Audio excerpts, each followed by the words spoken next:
Si vous êtes rwandaise, vous devez savoir qu'il y a eu au mois de novembre une discussion qui a abouti à la définition d'une feuille de route pour sortir justement de cette crise.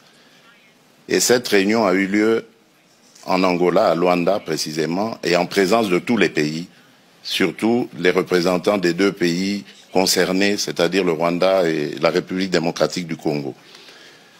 Il a été convenu, comme j'ai dit, une feuille de route qui décrétait le cessez-le-feu et le retrait immédiat du groupe de M23 qui est soutenu par le Rwanda le 25 novembre. Ce départ devait commencer et le 15 janvier, c'est-à-dire il y a 2 jours, on devait constater évidemment l'achèvement de ce processus.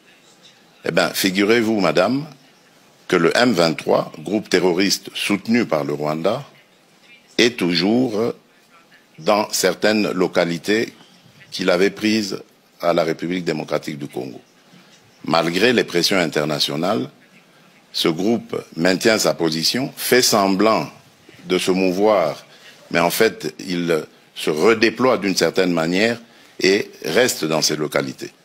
Et je vous apprends que depuis lors, il y a eu un massacre qui s'est fait dans une localité qui répond au nom de Kishiché, d'une centaine de personnes, des innocents, que ce groupe a voulu massacrer pour les terroriser et les pousser à se déplacer de cette localité qui regorge de matières précieuses dans son sous-sol.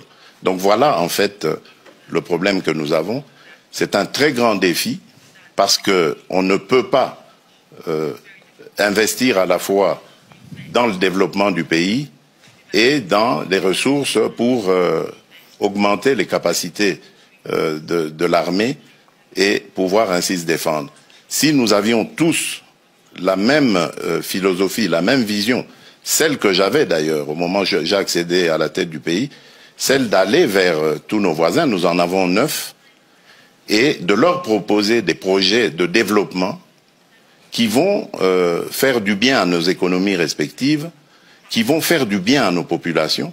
Et je peux vous citer comme ça, pour chaque pays, chacun des 9 voisins que nous avons, quel est le projet dans lequel le projet que j'avais proposé et dans lequel j'invitais que nous nous investissions tous pour aller vers ces échanges commerciaux, économiques et autres qui allaient amener la paix et garantir la stabilité de la région.